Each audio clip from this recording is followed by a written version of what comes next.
হিন্দুত্ববাদীদের এই আস্ফালন দেখলে মনে হয় এখনই তৈরি হয়ে যায় আল্লাহর এই বান্দাদেরকে নিয়া, মুজাহিদদেরকে নিয়া। আমার তো সত্যি কথা কই, এই হিন্দুত্ববাদীদের বড় বড় গাঠিতে আমার যদি 4-500 গোলাবান দিয়ে দেয় ইনশাআল্লাহ আমি একলাই সাইজ করে থুয়ে আবরব ইনশাআল্লাহ। আমারে যদি খালি দায়িত্ব দেয়। এমন তো সমস্যা হলো, কয় হুজুর কামান বিমান মিসাইল কত আছে ভারতের জানেন? আমি কই বেটা ইতিহাস পড়ে দেখ, মর্দে মুজাহিদরা তৈরি হলে রসুল বলেছেন আমার উম্মতের কোনো বাহিনী যদি 12,000 হয়, কয় হাজার, 12,000 মুজাহিদ হয়, পৃথিবীর কোনো পরাশক্তি নাই যারা তাদেরকে পরাজিত করে। আমরা ভয় পাই না, আমরা 12,000 হলেই যথেষ্ট। আর আমরা 12 কোটির উপরে, সুবহানাল্লাহ। আমরা কি 12 কোটির উপরে? আল্লাহ চাইলে সব পারে। ওয়ালা তাকুলু লিমান ইউকতালু ফি সাবিলিল্লাহি আমওয়াত। এরপরে আল্লাহ যেটা বলতেছেন সবর এবং নামাজের বয়ানের পরে আল্লাহ বলেন ওয়ালা তাকুলু, তোমরা মৃত বলিও না। এই ওয়াজটা আমি সব জায়গায় করার চেষ্টা করতেছি, এই উম্মাহকে শাহাদাতের তামান্না অন্তরে ধরায়া দেওয়ার জন্য। আল্লাহ বলেন ওয়ালা তাকুলু, ওয়ালা তাকুলু, তোমরা বলিও না, বলাও নিষেধ, লিমান ইউকতালু ফি সাবিলিল্লাহি আমওয়াত, যারা আল্লাহর রাস্তায় জীবন দেয় তাদেরকে তোমরা মৃত বলিও না। মৃত বলাও নিষেধ। আল্লাহর রাস্তায় যারা জীবন দেয় তারা কি না? মৃতই না। সুবহানাল্লাহ। তারা কি তাইলে? বাল্লাহিয়া, বরং তারা জীবিত। ওয়ালাকিন লা তাশউরুন, তোমরা সেটা অনুধাবন করো না, বুঝো না। আল্লাহ বলেন তারা জীবিত। কিরকম? আমার ভাই সাইফুল ইসলাম আলিফ, সুবহানাল্লাহ, সনাতন ধর্মী হিন্দুদের ইসকনের লোকদের হাতে শহীদ হয়েছে। আমরা শহীদ হিসেবে ধরি, আল্লাহ কবুল করুক, বলেন আমিন। আল্লাহর বান্দাকে গোসলও করায় নাই, সুবহানাল্লাহ। কি করে নাই? গোসল ছাড়া যেই কাপড়ে তাকে হত্যা করা হয়েছিল, যেই কাপড়ে রক্ত লেগে আছে সেটা সহই তার জানাজা পড়ানো হয়েছে। যদি আল্লাহ তাকে শহীদ হিসেবে কবুল করে, দুনিয়াতে তো আমরা দেখছি সে মারা গেছে, কিন্তু আল্লাহ তার আত্মাটাকে নিয়ে জান্নাতের সবুজ পাখির ভিতরে ছেড়ে দিয়েছে। শহীদ, আই সুবহানাল্লাহ, আই সুবহানাল্লাহ, জান্নাতের সবুজ পাখি হইয়া ঘুরতেছে, উড়তেছে, যা মন চায় খাইতেছে। এবার জান্নাতের ল্যাম্পপোস্টে, আল্লাহ পাকের আরশের নিচের ল্যাম্পপোস্টে গিয়ে সে বসেছে। আল্লাহ বলে বান্দা আর কি চাস? শহীদ বলে আল্লাহ আর কিছু চাই না, অনেক তো দিছেন, সুবহানাল্লাহ, আর কিছু চাই না। আল্লাহ বলে বান্দা সবচাইতে আকর্ষণীয় মুহূর্ত হবে এবার তোর সাথে আমার সাক্ষাৎ। সুবহানাল্লাহ, সুবহানাল্লাহ বলেন। শহীদ হইতে রাজি আছেন তো? এই দুনিয়া আমাদেরকে কি দিতে পারে বলেন? দুনিয়া কি দিতে পারে? এই যশ খ্যাতি, টাকা পয়সা, বাড়ি গাড়ি চলে গেলে কিছুই থাকে? কিছুই থাকে?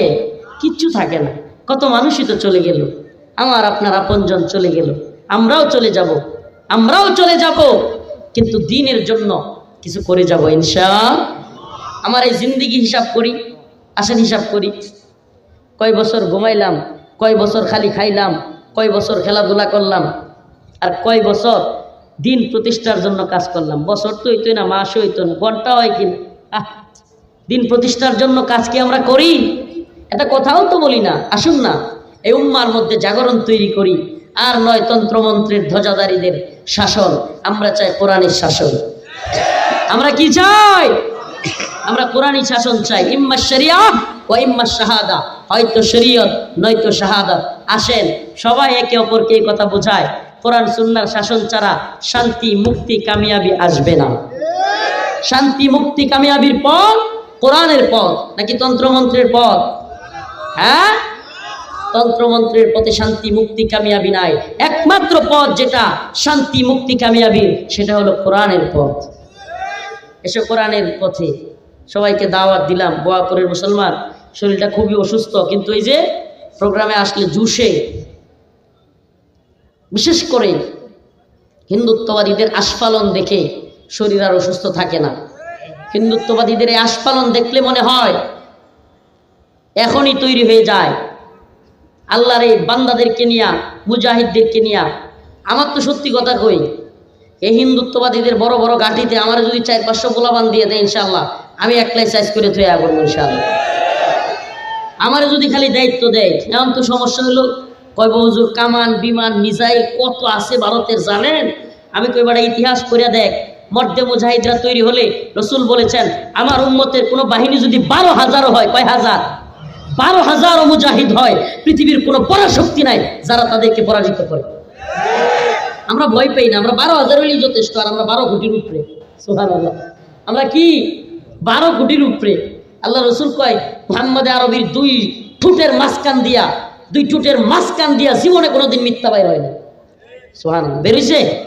মুহাম্মদ আরবি সাল্লাল্লাহু আলাইহি সাল্লাম বলেছেন, আমার উম্মতের 12,000 মুজাহিদ যদি হয়, বিইذনিল্লাহ, আল্লাহর উপর ভরসা করে, তারা কখনো পরাজিত হবে না। কাম মিন ফিয়াতিন কালিলা গালাবাত ফিয়াতান কাসীরাতান বিইذনিল্লাহ। সুবহানাল্লাহ। এজন্য আমরা কাউকে বড়ুয়া করি না, কাউকে ভয় করি না। করি কাকে? এটি ইমানি তাকত মিয়া। আমাদের মিসাইল কম, বিমান কম, কামান কম, ড্রোন কম, বন্দুক কম, গুলিও কম, অস্ত্র ভারতের বেশি হইতে পারে, কিন্তু একটা অস্ত্র আমাদের ওদের চাইতে 1000 গুণ উত্তম, সেটা হলো ইমানের অস্ত্র। কিসের অস্ত্র? যে অস্ত্র এই শিক্ষা দেয় যে পৃথিবীর কোনো শক্তির কাছে মাথা নত করা যাবে। ওরা তো বাসে হইলো খাওয়ানোর লেগিয়া, ওরা বাসে গিয়ে লেগিয়া খাওয়ানোর লেগিয়া, বুক করার লেগিয়া, আর আমরা বাইচা থাকি দিনের পক্ষে শহীদ হওয়ার জন্য। এই দোয়া করে আল্লাহর কাছে, আল্লাহুম্মা রযুকনা শাহাদাতান ফি সাবিলি, আল্লাহ আমাদেরকে শাহাদাতের পথে শহীদের রাস্তায় মৃত্যুবরণ করার তৌফিক দান করো। সবাই বলে না আমিন। দোয়া করবেন আর তৈরি থাকবেন। না মুসলমান, বারবার বলে যাচ্ছি, কেন জানি সাইফুল ইসলাম আলিফ ভাইয়ের এই শাহাদাতের পরে খালি টাঙ্গাইলেই প্রোগ্রাম বেশি পড়তেছে।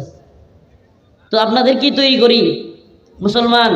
গতকালকে ওইদিকে কিশোরগঞ্জেও তৈরি করে আসলাম। আমি তো যুবকদের বাহিনী চাই, যেই বাহিনী বললেই দাঁড়াবে, বললেই বসবে, বললেই শহীদ হওয়ার জন্য একেবারে হিন্দুত্ববাদীদের ব্যারাকের ভিতরে ঢুকে যাবে ইনশাআল্লাহ। সবগুলো একসাথে উড়াইয়া দেবে ইনশাআল্লাহ। মনে করিয়েন না ওই নেতা যে পালায়া গিয়া কিংবা বিভিন্ন গুহার মধ্যে লুকায়া তাইকা কর্মীরারে বলবে ডোনাল্ড ট্রাম্পের ছবি লয়ে নাম। আমরা এই নেতা না, আমরা সামনে থাকবো ইনশাআল্লাহ, সামনে থাকবো, তৈরি করব যুবকদেরকে। যদি ডাক আসে যুবকরা, বোয়াপুরের মুসলমান তৈরি আছেন তো? যুবক, আপনাদের প্রতি একটাই আশা, প্রিয় যুবক ভাইরা, তোমাদের প্রতি এই একটাই আমাদের আশা, তামান্না, দুনিয়ার রঙিন স্বপ্ন দেখা বাদ দাও, দুনিয়ার রঙিন স্বপ্ন দেখা বাদ দাও, শাহাদাতের তামান্নায় নিজেদেরকে উজ্জীবিত করো। একটাই তোমাদের প্রতি চাওয়া, ডাক আসলে আখেরাতমুখী হয়ে শহীদ হওয়ার আশায়, তামান্নাই। আরে এক বড় তামান্না রে ভাই, এই জজবা অন্তরের ভিতরে লাগলে আর কিচ্ছু ভালো লাগবে না। সুবহানাল্লাহ, কিচ্ছু ভালো লাগবে না। শাহাদাতের তামান্না, এই শাহাদাতের তামান্নায় উজ্জীবিত জাতিকে পরাজিত করবে এমন কোন কামান বিমান আছে রে? আছে? নাই। শাহাদাতের তামান্নায় উজ্জীবিত যুব সমাজকে রুখবে সাধ্য নাই। ওই যে কইছিল না আজকে প্রধান উপদেষ্টা ইউনূস সাহেবের একটা কথা আমার খুব ভালো লাগছে। ওই যে পুলিশ একটা স্বরাষ্ট্রমন্ত্রী কামাল রেগিয়া কইছিল যে মারি একটা পরেও একটা, কিন্তু আরো 4-5টা কি করে আগায় আসে। মারিও একটা, মরেও একটা, পড়িয়া থাকেও একটা, বাকিটি যায় না, আরো আগায় আসে। তো এখন মারি একটা, আয়ে 4টা, প্রধান উপদেষ্টা কয় এখন আইব 40টা। আমরা কি বলি? তোরা আমাদেরকে মারতে পারবি কিন্তু থামাইতে পারবি না। আমার একটা জিনিস অনেক ভালো লাগছে, হাসিনা পালাইয়া যাওয়ার চেয়ে খুশি হয়েছি যে জিনিসটা, এই উম্মার যুব সমাজ ট্যাঙ্কের সামনে, বিমানের সামনে, হেলিকপ্টারের সামনে, বন্দুকের সামনে দাঁড়াইতে শিখছে। সুবহানাল্লাহ, এটা খুব ভালো লাগছে। আগে ফিলিস্তিনে দেখতাম এই ট্যাঙ্কের সামনে ছোট ছোট পাথর লইয়া গুলাই লইয়া গিয়ে মারতেছে, আর আমরা 2024 সালে কি দেখলাম? পোটলা পুলিশ গিয়া ছোট ছোট বাচ্চা গিয়া বাড়ির মধ্যে বসে মারতেছে। সুবহানাল্লাহ না? এই সাহস দেখে ভালো লাগতেছে। এই যুব সমাজ দরকার আমাদের, এই যুব সমাজ দরকার, এই যুব ইউনিটি দরকার। নতুন কোন জালিমের টাইম নাই যদি এইভাবে যুব সমাজ একত্রিত থাকে। আল্লাহ পাক আমাদেরকে তৌফিক দান করুন। শরীরটা একবারে ক্লান্ত, দয়া কইরা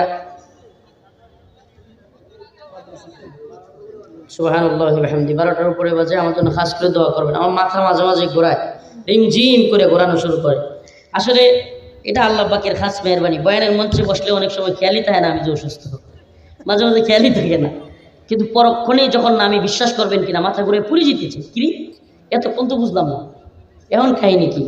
এজন্য এটা আল্লাহ পাকের মেহরবানি। আমাদের জন্য খাস করে দোয়া করবেন তো। এই মাদ্রাসা, এটা কি মাদ্রাসা না? হাফিজিয়া মাদ্রাসা, এটার পক্ষে থাকবেন তো? কোরআনের প্রতিষ্ঠানগুলোর পক্ষে থাকবেন তো? ইনশাআল্লাহ। আল্লাহ পাক কবুল করুক, বলেন আমিন।